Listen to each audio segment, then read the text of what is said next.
that corruption is coming on the forefront. But corruption has been, the way of life, in fact, the way of death in Uganda for the last close to 40 years since General Museveni took power. We have been raised in corruption, only that it gets worse and worse and worse every day. It started with bribing and taking bribes, then it went to embezzlement, then to broad theft. Now it is in looting levels.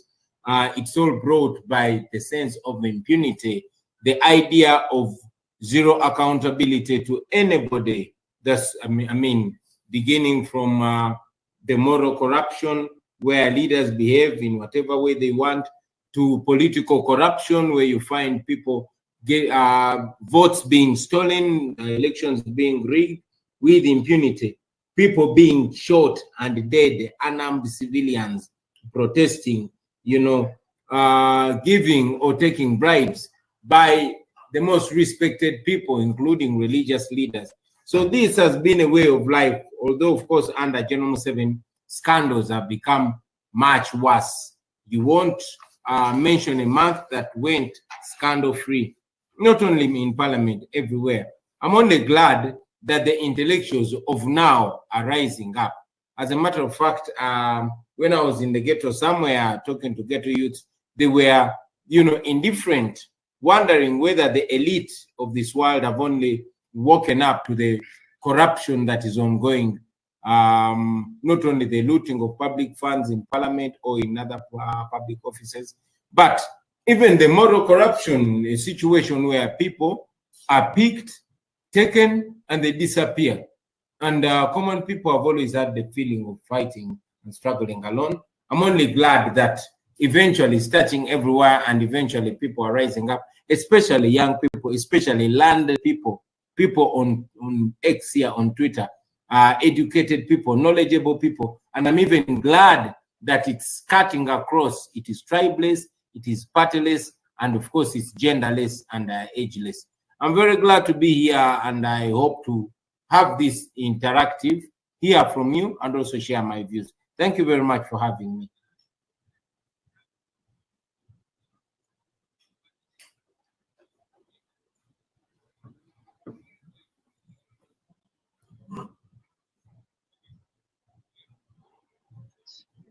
Thank you so much, Honorable Robert Chagulanyi. Now, now that you talked about the Gen Z that decided to take it on, you are yourself a millennial, and your generation has been talking about corruption, just like you said. Do you feel challenged that the Gen Z has rather chosen to take action? Yes, I feel challenged, and it's a good thing. We should all be challenged. But I'm comforted by the words of Frantz Fanon, who said, every generation must discover its mission and then pursue it or betray it. It feels like this generation, a generation of Gen Zs, has discovered its mission, or rather led the mission, because it's supposed to be a mission of all people, from the baby boomers to the Gen Zs and even the generations to follow.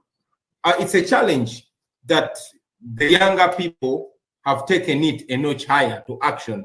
Our generation has been just speakers, but at least we've spoken about it. Of course, a few of us dared to take a step, but it takes multiple people. I'm just glad that this generation has approached it from a different perspective altogether. I hope they're not silenced. We try to take action, we continue to try to take action, but the resistance we get is the vulgarization of the cause and reducing it to politics. When one talks about corruption, the regime, all those that are beneficiaries of corruption are quick to reduce it to blackmail, to reduce it to politics. But, and they always, many times, get their way, because the people that are talking about it are the people that have either run for office or are running for office. So it is easy to twist it and say, these are politicians. seeking for their own interests. But now that young people that are clearly not seeking office or seeking any position of responsibility, but just feeling the pain and rising to the occasion is another thing altogether.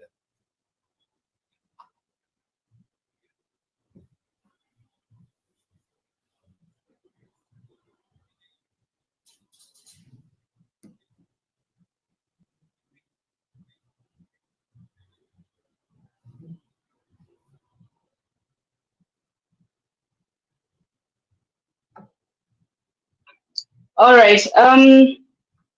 As the leading opposition leader, and in terms and the team you lead, have you experienced any corruption? And if yes, how have you dealt with it? And what is the political cost of dealing with it? I think the world has seen in recent times that corruption has cut across, including our own group that I lead. Yes, you have had some unsubstantiated claims, but also you've seen clear cases of corruption where one of our own, our former leader of opposition, got involved in a corruption scandal. It was very painful, but as a leader, I had to take a firm stand, and I'm very glad that the party stood along our values and we took action. Of course, yes, it comes with political costs. First, because corruption is the currency now, corruption is the fuel that is enabling those that rule over us to hold on to power. It is the exchange rate that people have to pay to stay in office. You know, we were disempowered. As a party, we appoint, we second somebody to go to the commission, and therefore, by virtue of the law, he who appoints can disappoint. However, this time we were disempowered and we could not recall the person that was involved in this corruption scandal. We could not recall them from the commission, even though we wanted. And this has been a benefit that has been given to the regime, by the regime, to all those people that have gone against our values. But not only that, corruption, like Honorable Ssenyonyi always says, when you fight corruption, corruption fights back. And corruption has gone as far deep as respected institutions. You will note that recently a few of our colleagues actually even tried to use the church and even our traditional institutions to cover corruption. Unfortunately, some people buy into it because here we're talking about money, and money corrupts even the most moral people. So we had to take a lot of precious time that we would have used to sensitize our people to free themselves, but we had to pause and then first make it clear that it is indeed corruption, and we are trying to ensure that we have integrity before we claim to give integrity to the people. So yeah, it has been a cost, a huge political cost, but it's worth it if we have to be leaders worth our salt. All right, Mr. President. Precious, let me take on the president. I like that you mentioned that the leader of opposition, Right Honorable Joel Ssenyonyi, recently said, when you fight corruption, it certainly will fight back. Mr. President, given the country we are in, where the majority of us are actually poor, do we have what it takes to fight back when corruption fights back for us? Yes, you do. You have what it takes. Your morality, your integrity. You have what it takes. You only need to make that firm choice. It's a costly choice because it comes with intimidation, it comes with brokenness, but at the end of the day, it comes with pride that does not equate to anything. So I want to encourage you and all other young people that you have what it takes to fight that corruption, because it can be fought and it can be defeated. Right. I want to thank everyone who is listening in. We are having a talk with His Excellency Robert Kyagulanyi Ssentamu about corruption. Of recent, we have had youths from all walks of life, leaderless, religionless, partyless, members of NUP, members of the NRM, members of the FDC, coming together and saying, you know what, we have an urgent issue, which is corruption at hand. And I want to thank every youth, wherever you are, and you've decided to take chance or an opportunity in this. Mr. President, given what we've known about General Museveni, he aids and abates all wrongs. He's diametrically, he has been diametrically opposed to the position he has been taking. For example, in 1986, he said, the problem of Africa and in Uganda in particular is leaders that overstay in power. And he has overstayed in power. He has been coming out to condemn corruption, but again, condone it. Why do you think Museveni has been adamant to act against corruption, Mr. President? On a platform like this, I'm trying to be as diplomatic as possible. But again, because I'm talking to young people, I want to be as blunt and as honest as possible. Mr. President, we have always known you for being a realistic person. Yeah, so we hope you. I believe that what stops General Museveni from practically fighting corruption is because he is corrupt himself. He was corrupted with power. There's this famous saying that power corrupts and absolute power corrupts absolutely. General Museveni has absolute power, and that absolute power corrupted him absolutely. He cannot fight corruption because corruption is his biggest tool of control. He will pay lip service to the fight against corruption, but he will not fight corruption because it is corruption that is keeping him in power. It is the abuse of the law, which is corruption, that is keeping him in power. It is the rewardism, policy that he has, where even the most corrupt people, for as long as they can serve his purpose, he will keep them in office. I mean, look at Anita Among, a person that is not even politically smart, that she gives herself out every time. She has confessed to looting public funds numerous times, but she continues to wield power. You've seen Mike Mukula, you've seen Jim Muwonge, and many others. Corruption is what General Museveni uses. As a matter of fact, he has also said it numerous times that Anita Among helps him buy off opposition leaders to his side. So that still, will show you that General Museveni is not going to fight corruption. You've heard Mulyagonja, the former IGG, who said most corruption scandals are traced to General Museveni's footprint. I mean, doorstep. I was talking about the numerous scandals that you've seen, the Global Fund scandal of Jim Muwonge and Mike Mukula, up to the tune of 1.4 trillion was lost in between there. Nothing happened to them. They were instead rewarded. You remember the story of the junk helicopters in 1997, 45.4 billion lost, but because Salim Saleh helps him control the military, he ended there. It ended that way. The pension scam of 2010, you remember the likes of Jimero Amafa. You remember the Chogam scandal, including Sam Kutesa, his brother-in-law, something like that, including Gilbert Bukenya, including the likes of Nasser Sira. But because these people have always been his anchor in the population, you've had the scandals in the office of the Prime Minister.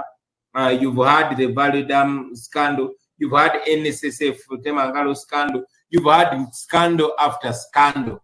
But this is Uganda's way of life, in fact, way of death. So General Museveni has no will whatsoever to fight corruption because it's his tool. But Honorable Kyagulanyi, you speak of Museveni, who recently, opened up an anti-corruption unit at URA. He has the IGG. He has the State House anti-corruption unity. He had the anti-corruption work. Don't you think he's willing to before you even go on with all the institutions or pseudo institutions that he sets up? these are actually also windows of theft. I mean, you tell me that you are setting up a new anti-corruption unit to oversee the Uganda Revenue Authority, which loses 10 trillion every year, 10 trillion of our money, you know. But again, the person in charge of that unit is it David Karemera, the same person that was convicted, is a convicted, you know, tax fraudster. He's a convicted thief.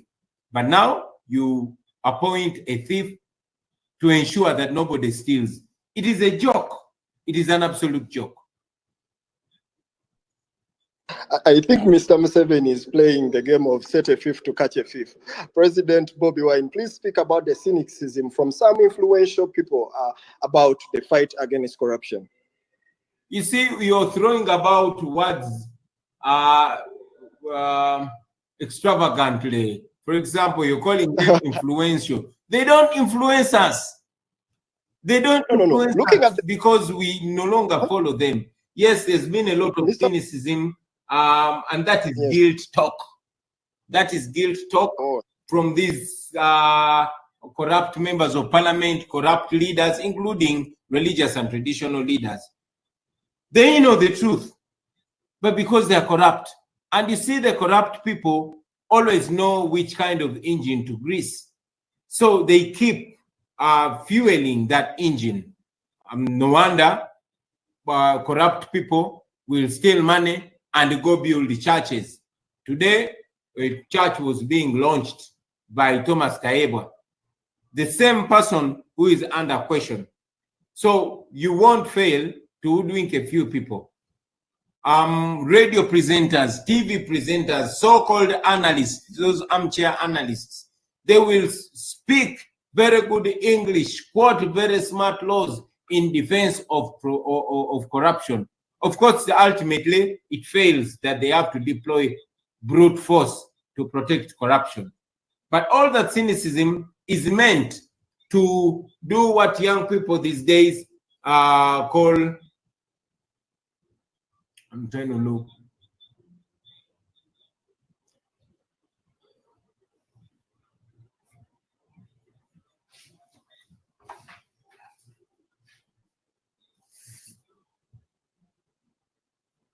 Mr. President, are you still with us?